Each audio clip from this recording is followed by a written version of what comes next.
Geografi Provinsi Kepulauan Bangka Belitung terletak pada 104 derajat 50 menit sampai 109 derajat 30 menit bujur timur dan 0 derajat 50 menit sampai 4 derajat 10 menit lintang selatan. Secara administratif, wilayah Provinsi Bangka Belitung berbatasan dengan Selat Bangka di sebelah barat, sebelah timur berbatasan dengan Selat Karimata, sebelah utara berbatasan dengan Laut Natuna, dan sebelah selatan berbatasan dengan Laut Jawa. Provinsi ini terdiri atas dua pulau utama, yakni Pulau Bangka dan Pulau Belitung, dan 468 pulau-pulau kecil. Pada tahun 2017, luas daratan dan lautan Provinsi Bangka Belitung adalah 81.725 km, dengan luas daratan 16.424,06 km, dan luas lautan 65.301 km. Iklim di provinsi ini rata-rata panas, dengan temperatur rata-rata 26,3 derajat Celcius, dengan curah hujan tahunan sekitar 2,400 mm. Pada distribusi normal, curah hujan terbanyak pada bulan Desember dan Januari, sedangkan pada bulan Agustus dan September, curah hujan tergolong lebih sedikit. Provinsi Bangka Belitung memisahkan diri dari Provinsi Sumatera Selatan dan ditetapkan sebagai Provinsi ke-31 pada tanggal 21 November 2001. Kepulauan Bangka Belitung bersama dengan daratan Pulau Sumatera, Kalimantan bagian Barat, Kepulauan Riau, dan Semenanjung Malaya pernah menjadi satu kesatuan yang disebut Paparan Sunda Self. Sebagian besar Provinsi Bangka Belitung berupa dataran rendah, lembah, dan sebagian kecil pegunungan dan perbukitan. Ketinggian dataran rendah rata-rata 50 meter di atas permukaan laut, dan ketinggian daerah perbukitan mencapai 700 meter. Beberapa contoh perbukitan yakni adalah Bukit Maras yang memiliki ketinggian 692 meter di atas permukaan laut. Tanah di Provinsi Bangka Belitung secara umum mempunyai pH rata-rata masam dan memiliki kandungan aluminium yang sangat tinggi. Di dalamnya mengandung banyak mineral biji timah dan bahan galian berupa pasir, pasir kuarsa, batu granit, kaolin, dan tanah liat.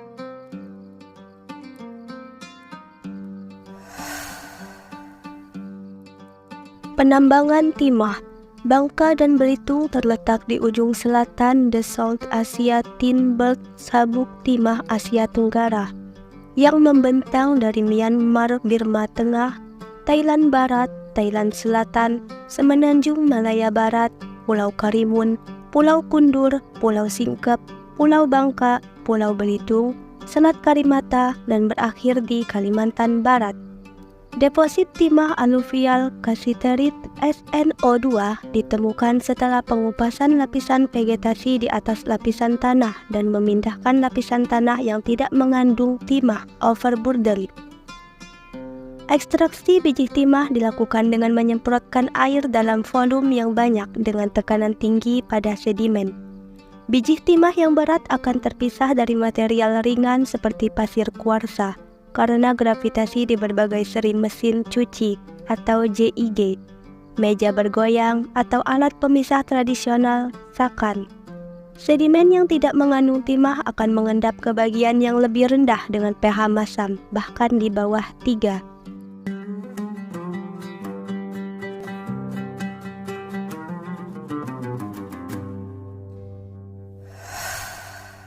Penambangan timah memiliki dampak yang bervariasi pada sosioekonomi, lingkungan, dan masyarakat setempat.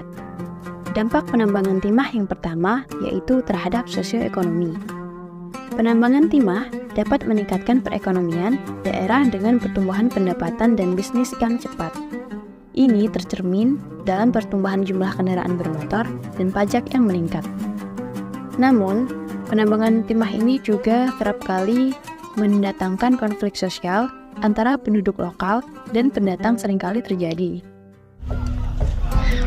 Keributan ini berawal saat para nelayan menggelar aksi penolakan soal keberadaan kapal isap produksi timah ilegal di kawasan tangkap nelayan dan wisata pantai Matras, Bangka Belitung.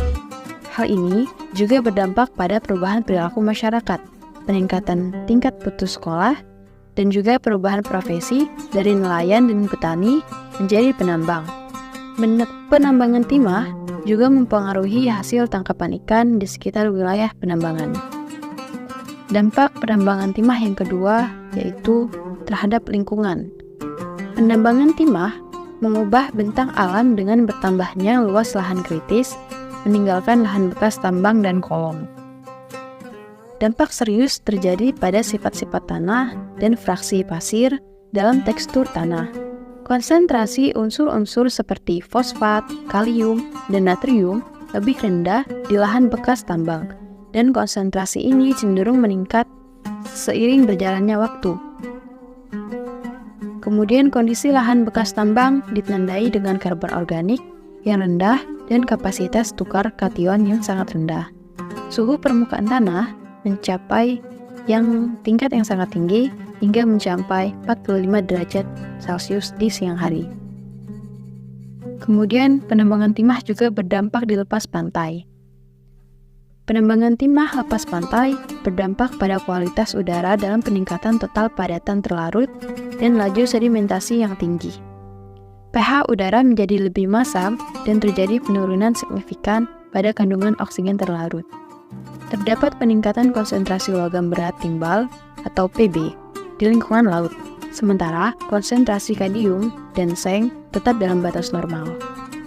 Keanekaragaman jenis plankton di laut juga mengalami penurunan akibat penambangan timah di pantai.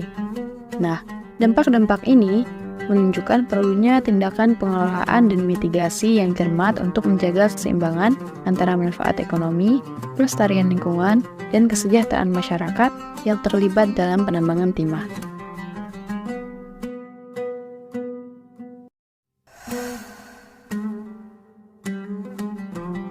Bangka Duke of York.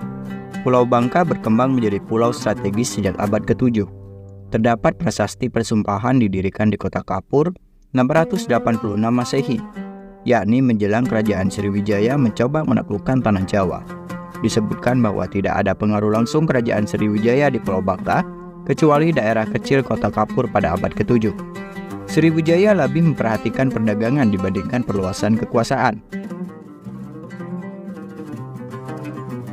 Saat itu, Bangka Kota di Kecamatan Simpang Rima, Kabupaten Bangka Selatan, sudah menjadi pusat armada bajak laut dari Bugis dan menjadi basis untuk membajak pelayaran di Selat Bangka. Memperhatikan beberapa catatan yang ada, tahun pertama ditemukannya timah lebih disepakati tahun 1709, saat penemuan timah di Sungai Olim, selatan kota Tobuali.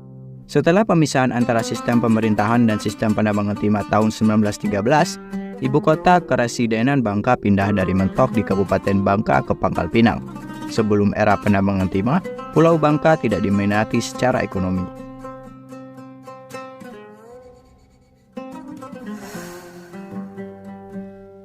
Sosial budaya perkembangan penduduk di Bangka berawal di daerah Sungai Mendu, Bangka Kota, Sungai Kota Waringin, Sungai Selan, Kota Kapur, dan Panji. Sementara Mentok dan Tobuali sebagai pelabuhan pertama Pulau Bangka. Di Belitung, orang laut atau suku Sekak menempati pantai sebelah barat, sekitar pantai Pulau Mendanau, dan pantai timur sekitar Manggar.